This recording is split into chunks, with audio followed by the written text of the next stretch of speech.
I found the box on a Tuesday. It was tucked away in the back of my father's closet, behind a lifetime of polished shoes and winter coats that still smelt faintly of his cologne. A simple, dark wood box. I'd never seen it before. My hands trembled as I lifted the lid. And inside were 100 versions of my father I never knew. All my life, I thought I knew him. The quiet man who read the newspaper at the breakfast table. The man whose love was a steady, silent thing, like a mountain. You knew it was there, but you never really saw it. You just knew it wouldn't move. But that day, holding a faded photograph of a young man with wild eyes and a guitar, I realized the truth. The man I called Dad was a stranger I had loved my whole life. My father was a man of routine. His world was measured in coffee spoons and the slow, steady tick of the grandfather clock in our hall. Mornings, he'd leave for the office, his suit crisp, his tie perfectly knotted. Evenings, he'd sit in his armchair, the soft rustle of his newspaper the only sound in the room.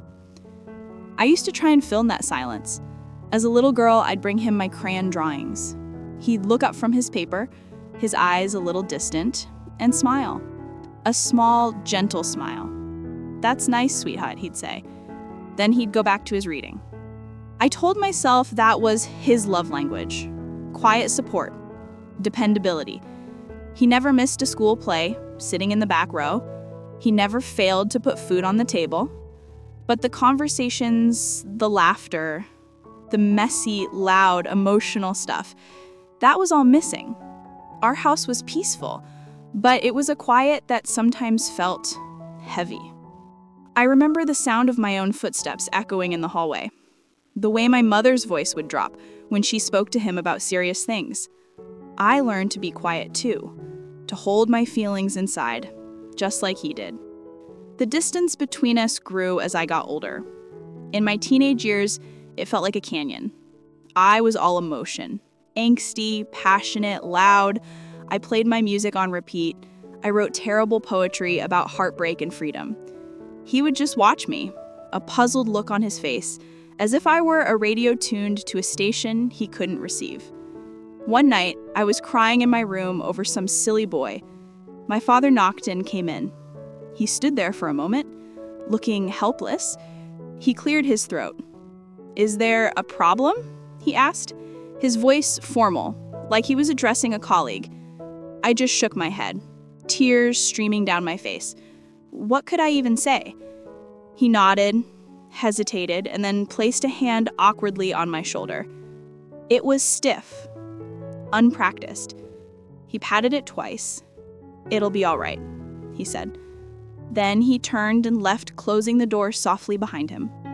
I remember the mix of anger and sadness I felt. Why couldn't he just hug me? Why couldn't he understand?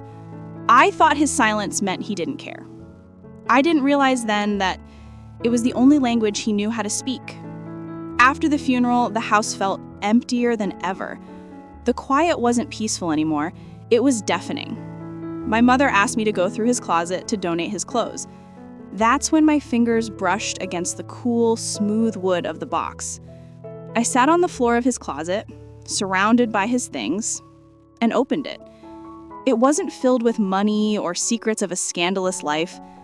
It was filled with him, the real him. There were black and white photos of a boy with a cheeky grin, not the stern man I knew. There was a ticket stub from a 1973 rock concert, a dried flower, brittle and brown, and a stack of letters tied with a faded blue ribbon. My hands shook as I untied them.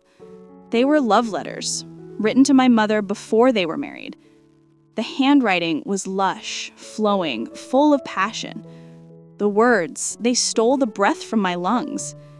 I read line after line of poetry, of longing, of a soul so open and vulnerable it made my heart ache.